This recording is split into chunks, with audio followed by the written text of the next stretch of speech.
Omdahl Show. This is episode 1103, and we are here live in Southwest Florida in my studio, in my RV. Baby Bjorn is here. Come here, sweetheart. Come on up.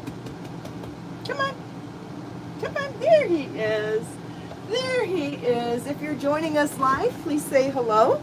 Let me know if you're crafting this morning. Let me know if you have questions for me. We're going to have a discussion on gauge today and how you can change things with how you can modify pattern by modifying your gauge. We talked about it a little bit when we were talking about the Nightingale knit hat pattern the other day, and I brought out some samples from my book 24 Crochet Hats. So I'll take some different examples and talk about different gauge and how you would adjust for your size. Hi Judy and Judy and Judy, 3 Judys in a row. Judy to the third power. Nancy, Marlene, Sharon, Donna, Lori, Chris. Ah, everybody's saying hi to you too, sweetheart. Hi Marcia. Hi Sunshine, Sharon, Val, Debbie. Ah, Debbie's in South Louisiana. That sounds great. I would love to travel there. I would love to visit there someday. Hi Ann and Thea.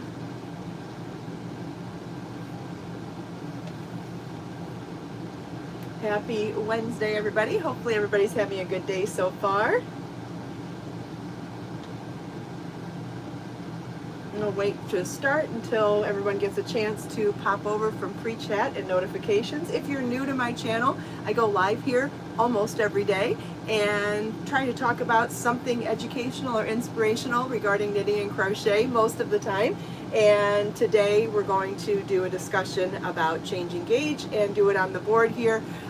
If this sounds exciting to you, please always feel welcome to subscribe. I also share tutorial videos, including yesterday. Yesterday I dissected the tutorial we did on the show of magic loop knitting in the round to make this hat and set it up as a tutorial video so it was more condensed. If you're interested in that, you can find that here on my channel as well. Hello, N2 Creativity. Hi, Donna. Hi, Kelly. Hi, Baby Bjorn. All right, so when making hats, gauge is important, right? If you, oh, thanks, Marlene. Yeah, I put up the Adele wall art. This is a pattern that you can find gifts. It's also available as a single pattern download on my website. It incorporates several different motifs, which is great for a number of reasons. Hi Suzanne and Sherry. You can use any of these motifs to make anything from motifs as well. Let's say you like this motif here, you could make a shawl out of that one, or you could make a shawl out of this one. You don't have to do the wall art. Once you have the pattern, you have the charts and the written instructions to make all of the motifs, so you can use them to make any motifs whatsoever, and there's a whole bunch of different ones. Isn't that pretty? You could actually make this bigger too. You could make more than, how many I've got 1 2 3 4 5 6, I've got 7 motifs here. Make 25 and put it on a bigger canvas. That would be so pretty too. You could incorporate color. I did it with monochromatic, but you could certainly add a whole bunch of color to something like that too. Whoopsie. May not get that back up. It's not going to go up straight. Not live, right? Pretty close. We'll see. Hi Irene. Hi Kelly. Hi Sandra. Okay, so back to the hat then. So when you're making a hat, you know, hats are considered somewhat of a beginner project, maybe because they're small and you get that instant gratification. And it is the first of the beginner projects where gauge becomes important. If you are not paying attention to gauge or the weight of yarn you're using, can you imagine how ill-fitting a hat can become? If you're trying to make a 20-inch hat and your gauge is 2 stitches to the inch, 20 times 2 is 40. If you're getting 3 stitches to the inch or 4 stitches to the inch, that cast on of 40 stitches would then be a 10-inch circumference hat. That's not going to fit anybody, right? So it becomes super duper important. Thank you, Joan. Yeah, I haven't worn my hair in braids in a while. Right, hats can be a beginner project, and it can be a successful beginner project if you are aware of how important gauge is. Now, the other day someone mentioned that they would love to make this hat but in a different weight yarn. So what I thought I'd do is show you the math to figure out how many stitches you would need to cast on for different gauges. So for example, and here's my new board. I'm so happy to have my board back. Okay, so this the Nightingale hat.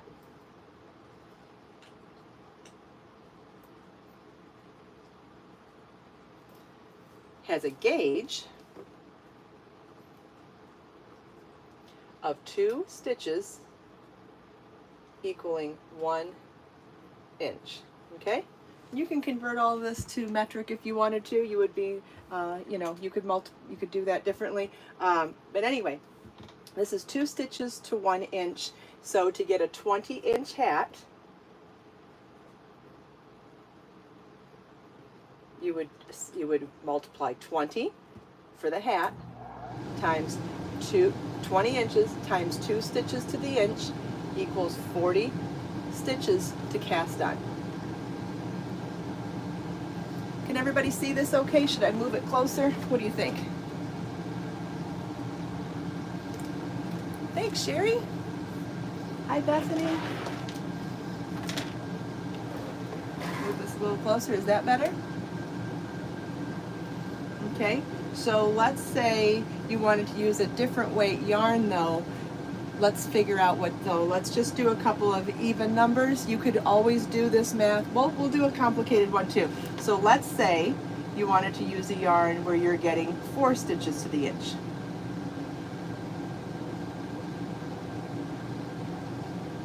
Whoops. Okay, so then it would be a 20-inch hat. Boy, I messed that up. So for a 20-inch hat,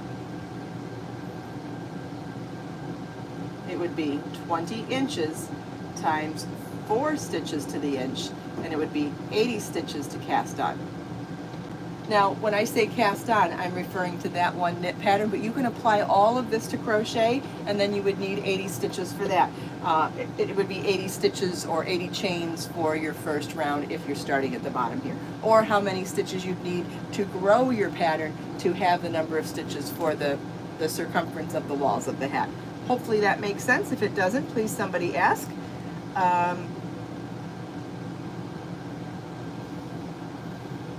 There we go, we've got our little helper here now too. Now, this is only the first step when you're doing that.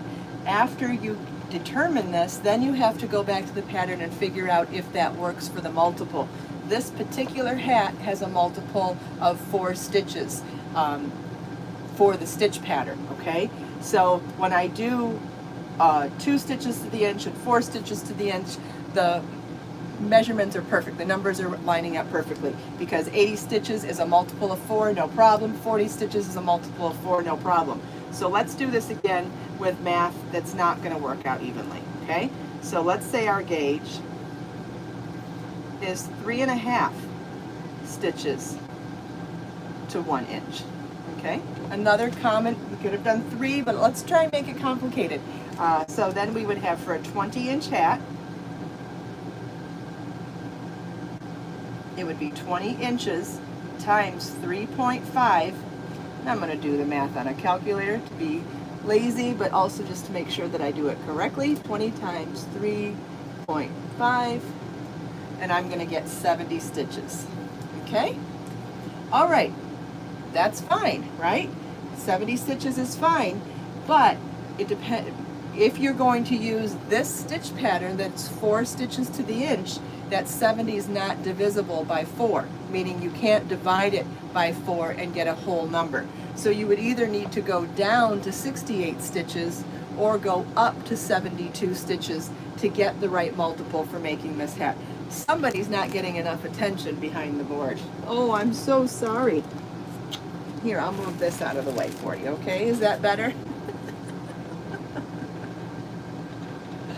I'm so sorry. Was I in the way? Did I have stuff in the way?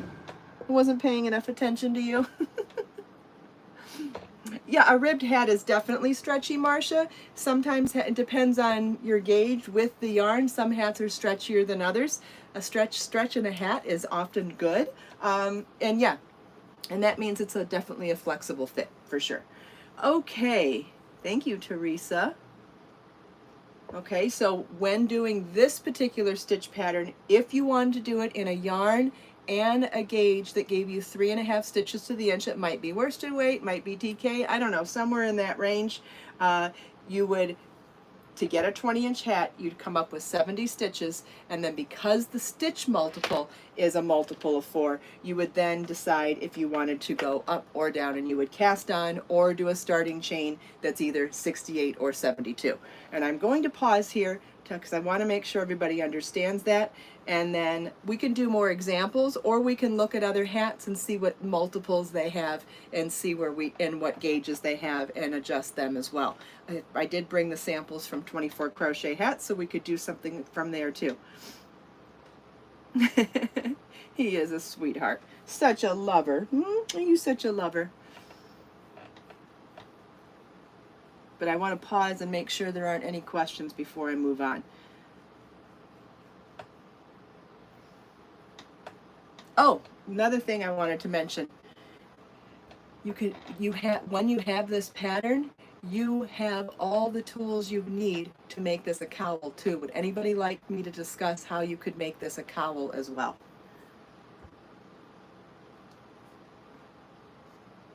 Oh, thank you, Joan. Yeah, I love reading stuff about the body language and the behavior of cats and what it means. Yes, baby Bjorn loves me. I'm so lucky. I love you too, sugar. Okay, so let's stick with this hat for a second and let's make it a cowl, okay? Let's first try to make this a cowl in this gauge. So I think, are we done with this? We can turn it around for now. So let's say we want to make a cowl from a hat pattern. The good news is you've already got the instructions to work the stitch pattern in the round, and you already have the instructions on how to knit even in the round when you're doing a hat. Not the crown, but the wall portion you're doing. Yes, Kelly, unless a pattern specifically mentions what stitch pattern you should be getting gauge in, you want to get your gauge measurement in the stitch pattern used in the pattern. That's the most accurate way to measure it, right? Okay, so when you're making a hat, you work even in the round for the hat walls, and then you do shaping at the crown, right? So if you're trying to dissect how to make a cowl from a hat pattern, you would focus on the instructions between the rim and the crown, and you would skip the crown portion of the pattern. So whether it's top down or bottom up, hopefully the pattern tells you where the crown portion is and where the hat walls are, and if it doesn't, sometimes it's very self-explanatory anyway. So let's go with the Nightingale hat pattern again. So we've got a gauge of 2 stitches to the inch, and we've got a stitch multiple of 4 stitches. Worked in the round, we don't have an extra, it's just the multiple of 4 stitches. So next what we can discover from this is that, or next what we would want to ask ourselves is, how big do you want the cowl? Do you want the cowl to be 20 inches? 20 inches, if 20 inches is like a regular hat size, a 20-inch cowl is going to be a snug cowl. I would suggest somewhere in the 24-inch range for a cowl would be ideal. Unless you want it really big and voluminous, then you could even go up to 30 inches for a cowl as well. So just, I'm going to do it based on 24-inch circumference.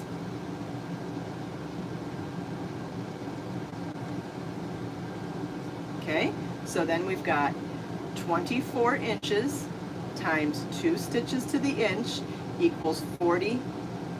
Is that right? No. 48, yeah, equals 48 stitches for your cast on or your starting chain. Okay? Now, let's say you wanted to do that let's say you wanted to do this stitch pattern to make a cowl, but you've got a completely different gauge, okay? So let's say that you're using a thinner yarn and you've got a gauge of 5 stitches equaling 1 inch. Am I in the way? All right, then, and you still want to do the 24-inch size, so then we do 24 times 5, 48, I think that's 96. It's like, I love doing math in my head, but when I do it live, I'm so worried. You're like, don't make a mistake, don't make a mistake. When do you make a mistake? When you tell yourself not to make a mistake, right? So then we've got 96 stitches, and great news, 96 is also a multiple of 4, so we can just cast on 96 stitches to make a 24-inch hat with a gauge of 5 stitches to the inch. Wonderful. Do you understand? No, it's okay. Bjorn got some new toys in the mail last night, and we didn't open the package yet. I'm so excited to open up his toys with him today. I bought him one of those string toys with some new feathers and stuff to put on it. Did I do it wrong? See that exactly. Thank you. I was doing 24 times 4. Yeah, 24 times 5 is 120. Thank you. And the good news is that 120 is also divisible by 4, so we don't have to change anything there. Now, we could do this with a different multiple. We could do any of this math with a different multiple now too. I'm gonna get a sock to clean off the board, or a towel or something.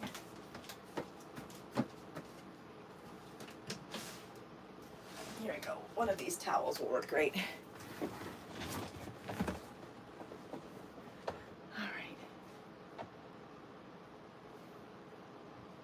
Yeah, I understand not being a fan of math. Well, I don't really understand because I am a fan of math, but I totally respect that not everybody is a fan of math.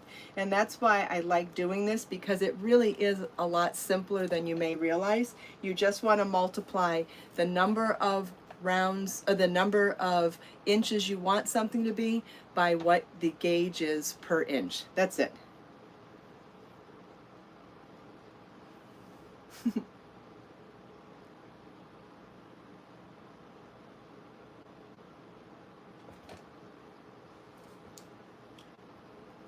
You're welcome, Nancy. Now, working flat from in the round is an entirely different conversation, and to keep your stitch pattern, especially in a rib pattern like this, to keep your pattern symmetrical, you would have to do an added amount. So this would be a multiple of 4 plus 2. A multiple of 4 stitches plus 2 if you wanted to make this a scarf or a rectangular wrap. Would you like me to do that math as well? Because that might be interesting. Let's go back to the first side then. Yeah, I think this would be good information because it's such a pretty stitch pattern, and if you already have the pattern, then this is the way that I can give you more value for your pattern. So let me show you how we would convert this stitch pattern to working even in rows from even in rounds. So convert round to rows. Okay, so the multiple equals 4 stitches, and then for rounds, and then for rows it's a multiple of 4 plus 2. Okay, can I show you how to count the stitches in this pattern? I don't understand. You would count the number of loops you have on your knitting needle. I'm not sure I understand what you mean. Yes, the stitch count changes on the row where you add the yarn over, but then it comes back down to the original stitch count on the other rounds. Okay, so the round 1 is knit 2, purl 2, okay? But then row 1 would be knit 2, asterisk, purl 2, knit 2, repeat from around, okay? And then the rest of the pattern, let's see, round 2, or let's see, is that what I'm gonna, no. No, we were going to do the math. I think this would be easier if I wrote this as an article or a blog post. I'll convert it from rounds to rows and show you the swatches side by side. But for the moment, I think it's more important to show you how you would convert the math, because then we can do that as a tutorial. Okay, so to convert multiple of 4 stitches to a multiple of 4 plus 2, we're going to stick with our gauge of 2 stitches to the inch, and we can change this for something else too, but let's say you want to do a scarf that is 10 inches wide by however long you want it. You would just knit a number of rows you'd need to do 72 inches. So if you want it to be 10 inches, then it would be 10 inches wide times 2 stitches to the inch would be 20 stitches. Now we need this to be a multiple of 4 plus 2, so 20 stitches is an exact multiple of 4. So then you would either need to go up or down by 2 stitches to get the right stitch count. So we could add 2, and then we would have cast on 22 stitches to get a 10-inch scarf. If you want to do an afghan, let's say you wanted it to be 50 inches wide. And wouldn't this be gorgeous as an afghan? Like, oh my God, I would love to wrap myself up in that. Okay, so 50 inches times 2 stitches to the inch would be 100 stitches. That's an even multiple of 4, so then we would add 2 to get 102 cast on stitches. Okay? It would be an amazing afghan, yes. Okay, so someone was asking, what are your stitches here?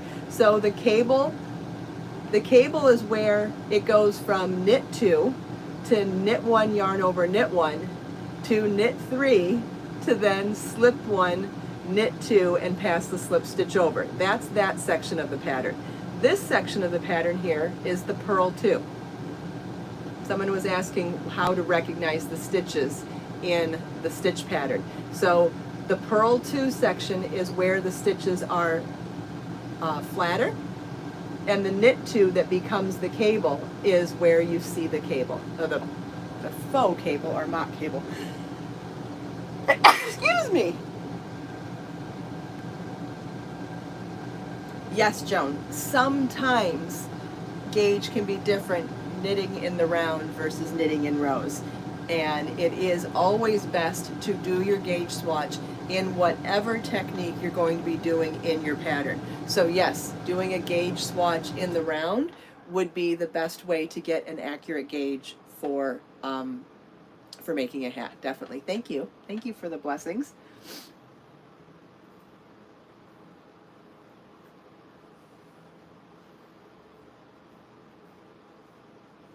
All right, did I answer the question about how to recognize the stitches in there? Hopefully. Now, I will say also, in a hat that has ribbing, your gauge is not super duper critical. You're going to get a similar sized hat if you're close in gauge. Whereas if you're making something that doesn't have a lot of stretch in it, it's going to make a big difference. And I'll give you an example. There's a hat in this book called the Cocoa Hat, and it's made with tapestry crochet. This one here. And tapestry crochet does not have a lot of give in it. And so knowing your gauge in this technique is going to be vastly different than if you just did a gauge swatch in single crochet with one of these colors. Isn't that a gorgeous hat too, by the way? I love this hat. Yes, Sherry, I'm converting from rounds to rows, and this stitch pattern, in order to be symmetrical, like if you didn't do the symmetry by adding the +2, what would happen is you would start a row with a purl 2 and then end the row with the cable. And I think working flat symmetry is important. It is to me anyway as a designer. So I would either want to start or end my rows with the cable or with the purl, but do it consistently on both sides. And that's the main reason for having that plus number on a multiple for a stitch pattern. It's to create symmetry within the pattern.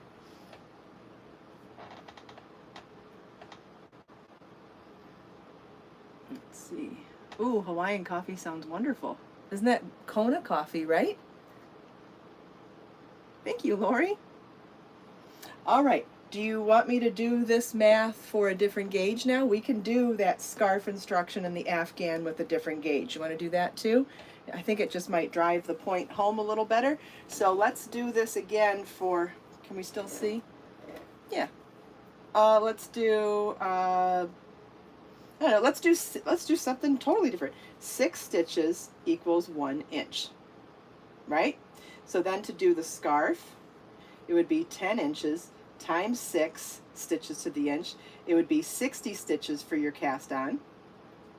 And 60 is a multiple of 4, so it would be plus 2, 62. Here, let me write that differently. 62 for your cast on. Okay, and at 6 stitches to the inch, let's say you want to do an Afghan that's 50 inches wide. It would be 50 times 6 equals 300. 300 is also divisible by, we got to do a number that's not, oh, the 5 would have done it. Okay.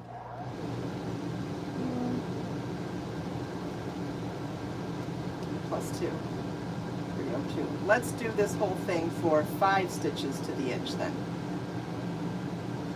I'll set this back up in a second. So it'd be 10 times 5 equals 50. That one's going to work. And then 50 times 5 equals 250. Let's make double check. I'm not sure if 250 is going to be divisible. I don't think it is. Oops. Yeah, it's not. So,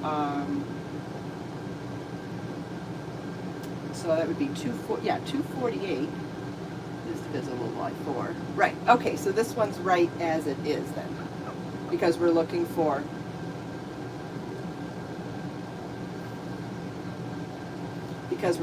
a multiple of 4 plus 2. Okay, so with a multiple of 4 plus 2, to get, we add 6 stitches to the inch, it would be, to get that 10-inch scarf, it would be 10 times 6 equals 60. 60 is a multiple of 4, so to make this a multiple of 4 plus 2, we would add 2 stitches to come up to 62 stitches for our cast on. At 6 stitches to the inch to get a 50-inch wide Afghan. 50 times 6 is 300 stitches. 300 is also multiple of 4, so to get a multiple of 4 plus 2, we would add 2 more stitches to get 302.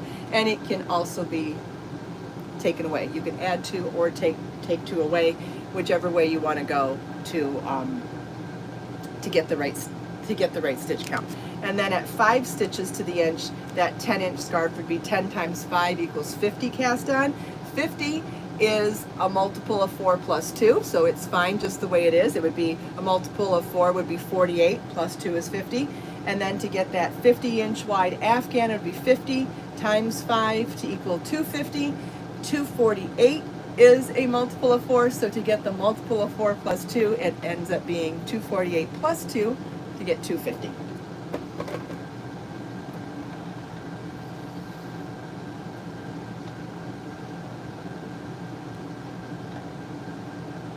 You wouldn't know to add the plus 2, it would say so on the pattern. Or you could just, or if you were trying to create something on your own, you could choose to do something else entirely different and do some other type of border on the edge. But the pattern, if a pattern is telling you what the multiple is, it will tell you whether it's a multiple of 4 plus 2 or just a multiple of 4 most of the time. Yes, petting kitties is wonderful. Wonderful. I love petting Bjorn. Yeah, most of the time the pattern will tell you.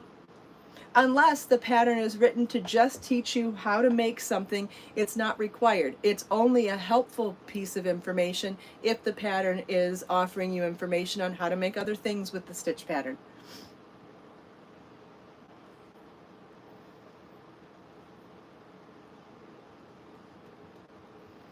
And some people find this information fascinating and wonderful and fun, and other people don't, and that's why it's great to have patterns already written out for you so that you don't have to do the math on your own.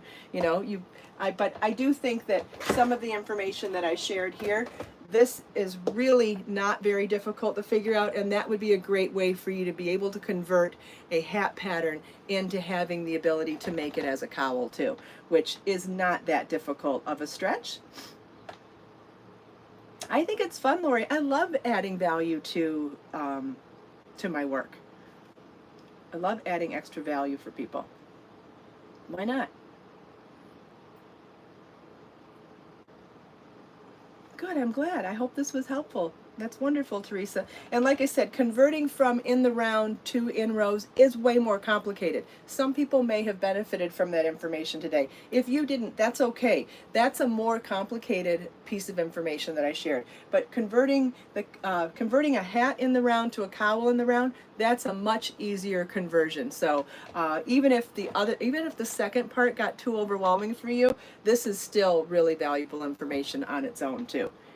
Take whatever you like, just like any other episode or any other video. Take what you like and leave the rest. That's okay too. That is okay. You're welcome, Nancy.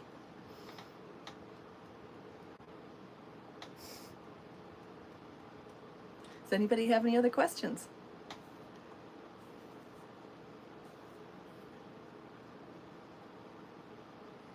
You're welcome, Marlene.